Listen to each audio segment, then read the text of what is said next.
ఆశ మనిషిని బ్రతికిస్తుంది. ఇష్టం మనిషితో ఏమైనా చేయిస్తుంది. అవసరం మనిషికి అన్నీ నేర్పిస్తుంది.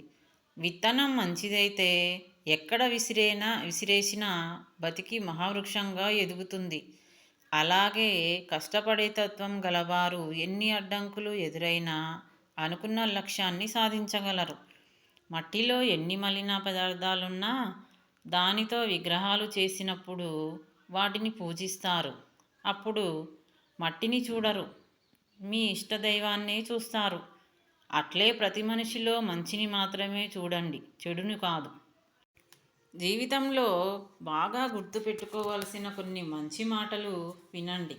రాసే అక్షరాలు తప్పైతే సరిదిద్దడం సులభమే, కానీ మనం నడిచే మార్గం తప్పైతే సరిదిద్దడం అంత సులువు కాదు. నేను అనే ఆత్మాభిమానం ఎంత ఎత్తుకు తీసుకువస్తుందో, నేను అనే అహంకారం కూడా అంత పాతాళానికి దిగదారుస్తుంది.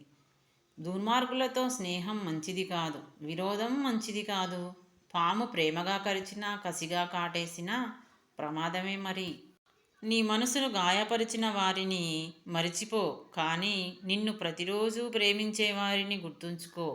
నిన్ను ఏడిపించిన గతాన్ని మరిచిపో, కానీ నీ చిరునవ్వులకు కారణమవుతున్న వర్తమానంపై దృష్టి సారించు. నీ బాధను మరిచిపో, కానీ అది నేర్పిన పాఠాన్ని ఎప్పుడూ గుర్తుంచుకో.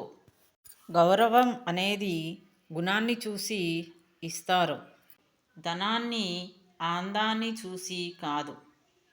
చెప్పులు ఎంత ఖరీదైనవి అయినా గుడి బయట వదిలేస్తాం. కొబ్బరికాయ ఖరీదైనది కాకపోయినా దేవుడి పాదాలకు సమర్పిస్తాం. మనిషి వ్యక్తిత్వం కూడా అంతే. డబ్బు, అందం ఎప్పటికీ అశాశ్వతమే. మనసులో ఏ కల్మషం లేని వారు మన ముందు అయినా వెనక అయినా ఒకేలా మాట్లాడతారు. ఒంటి నిండా విషం నింపుకున్న వారు మన ముందు తీయగా, వెనక చేదుగా మాట్లాడతారు. కానీ ఒకటి మాత్రం నిజం, సింహంతో స్నేహం చేయవచ్చు, కానీ గుంటనక్కతో స్నేహం అత్యంత ప్రమాదకరం.